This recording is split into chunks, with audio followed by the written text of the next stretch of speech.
देखिए एबव और over in दोनों में अंतर समझिए क्या है। तो एबव का प्रयोग जो है ना ऊपर के अर्थ में, हायर देन या ऊपर के अर्थ में जो है इसका प्रयोग होता है। संख्या तथा मात्रा में अधिक के लिए भी इसका प्रयोग होता है। जैसे कोई संख्या में कोई चीज़ है, क्वांटिटी में कोई चीज़ ज़्यादा है तो उसके लिए भी प्रयोग किया जाता है। एबव का प्रयोग के ऊपर के अर्थ में होता है। कैसे होता है मैं देखिए बताता हूँ। जैसे the kite rose above the cloud, जो काइट है ना वो वो उसके ऊपर, क्लाउड के ऊपर उड़ रही है, ठीक है, निकल गई है। The aeroplane is flying above the, यहाँ पे the sun rose above the cloud होना चाहिए, यहाँ पे काइट की जगह आप सन कर लीजिएगा तो ज़्यादा अच्छा क्वेश्चन बनेगा।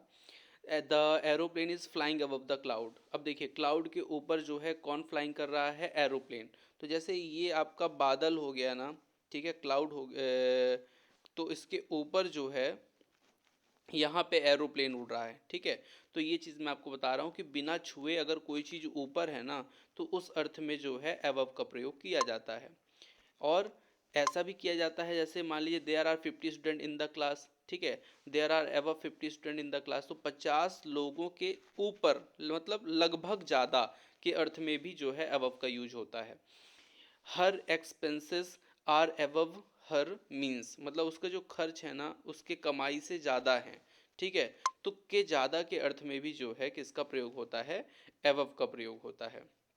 लेकिन अब देखिए ओवर का मैं समझाता हूँ आप लोग को। ओवर और अबव में थोड़ा सा एकदम किंचित मात्र का अंतर है।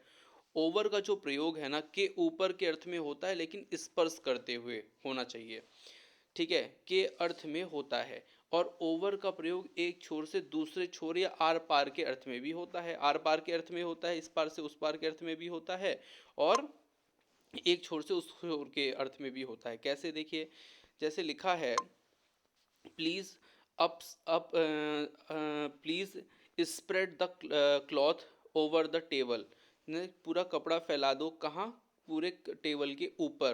तो जब कपड़ा रखा जाएगा तो उस पर स्पर्श करके ही कपड़ा तो रखा जाएगा। अगर कोई टेबल है तो टेबल के ऊपर जो है कपड़ा उसके ऊपर रखा जाएगा स्पर्श करते हुए। तो इस तरह से ओवर का यूज होता है, ठीक है।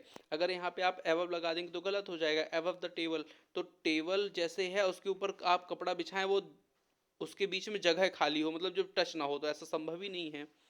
There is a bridge over the river, ठीक है, there is a bridge over the river. इसका मतलब ओवर का मतलब यहाँ पे आर पार है, जो ब्रिज है ना उसके आर पार जो है, नदी के आर पार जो है ब्रिज है। There is a bridge across the river, तो ये ध्यान दीजिएगा ये दोनों ही सेंटेंस क्या हैं, सही हैं, ठीक है।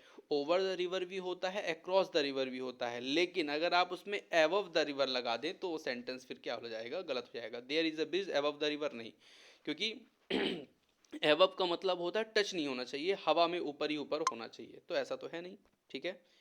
तो आपको समझ में आई होगी बात, एबव और ओवर में अंतर समझ में आया होगा।